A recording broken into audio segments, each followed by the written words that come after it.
Hey folks, good morning. This is Brian. I am a day behind, excuse me, on RPG Day 2021. Now, the reason I'm a day behind is because previously my basement had flooded and I had a game room / office down there. And so I've had to move my stuff up here to the dining room. And my wife is an avid Olympics fan. And so I've got the Olympics playing in the background. If I tried to do this yesterday or last night. So RPG Day 2021, the first day's word prompt is scenario. And unfortunately, I caught a couple of previous, by accident, I saw some other folks' posts, about their RPG Day one. Because I try not to let other folks influence me. I just try, what's the word? What does that mean to me? And to share that with others. And the one I saw, excuse me, throat, was on Facebook this morning, and it was talking about The Village Hamlet by TSR and Apple Lane by Chaosium.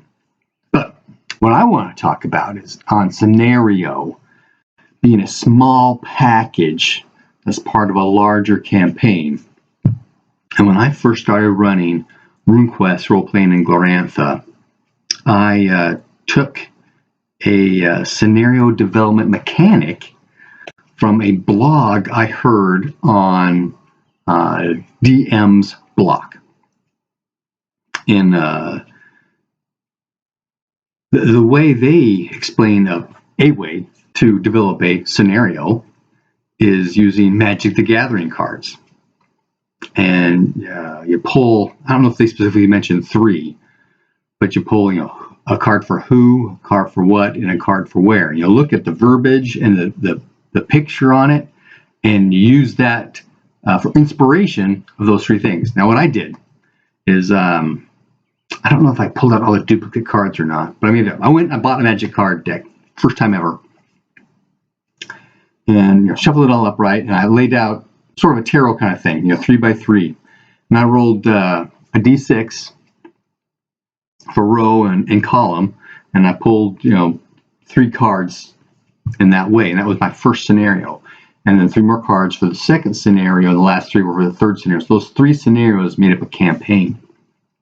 And I don't remember what those cards were, but the scenario involved RuneQuest baboons. They're intelligent baboons. They're tribal and that kind of thing. And I had assumed at the time that there were some in the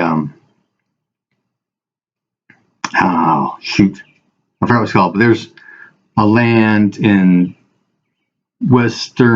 southern Dragon Pass where there are lots of beastmen, right?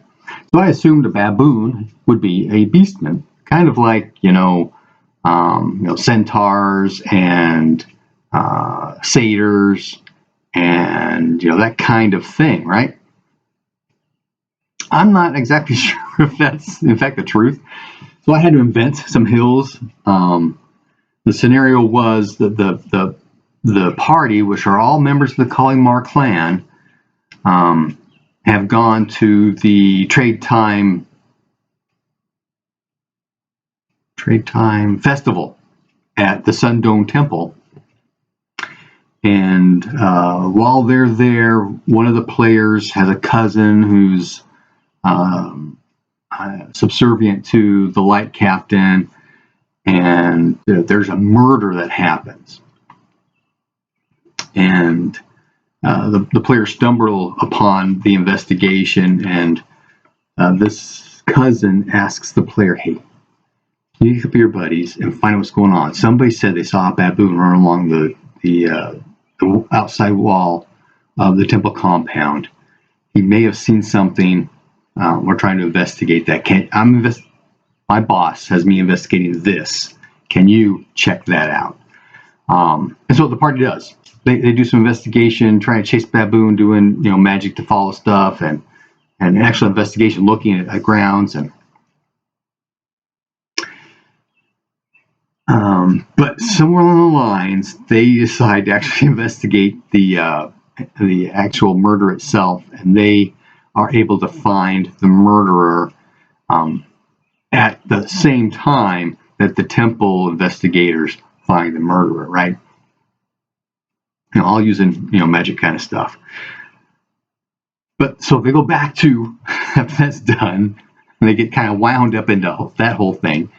They go back to, okay, hunt down this baboon. So a couple of days, they're spotting, looking for, they must have some kind of, camp nearby, and they do in fact find that camp, and they encounter a couple of baboons.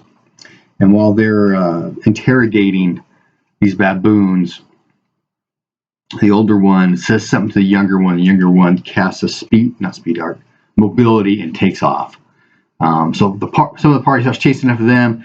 There was a skirmish, if I remember right. This was a couple of years ago now, with the baboon. It was essentially delaying tactics, right? So the little one can get away.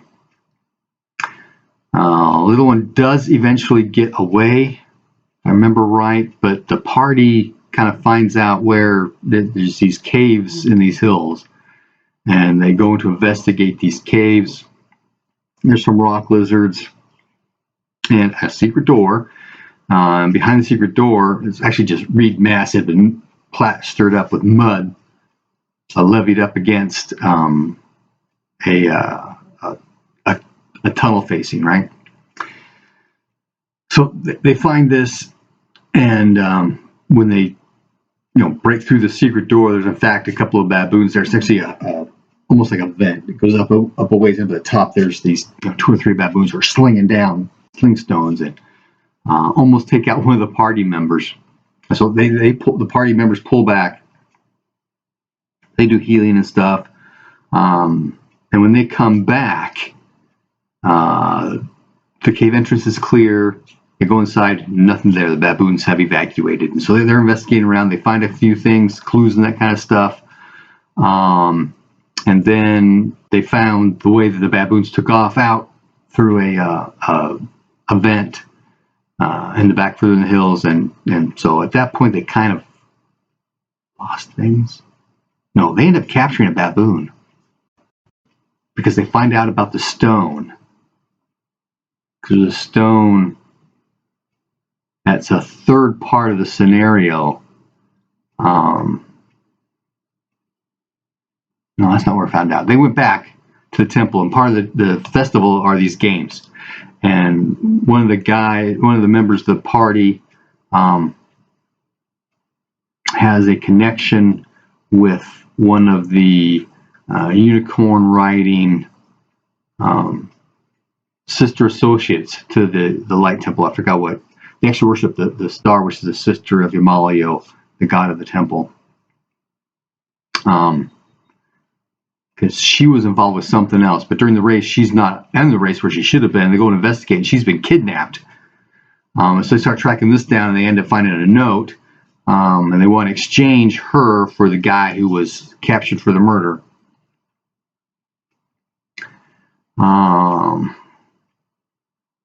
So they end up doing that. Again, there's more magic involved to keep people hidden.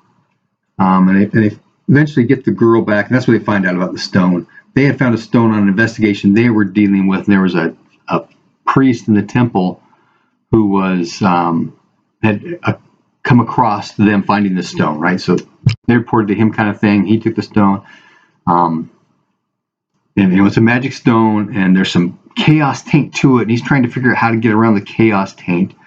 And eventually they find out that the baboons were in fact after that stone.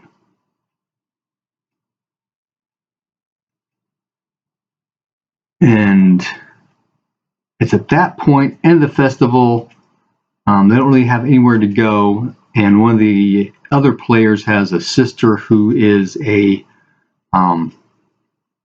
scribe back at Clearwine. And she tells him that she's been hired on for a special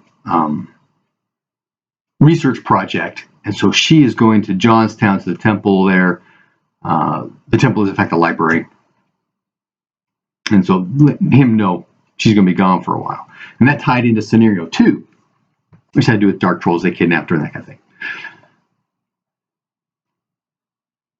So a scenario can be as tight as you want or as large as you want. And I found that the more open you are to things within your scenario allows more freedom for the players to get into player agency, if you will. But that's the story of my first RuneQuest scenario development. Happy gaming.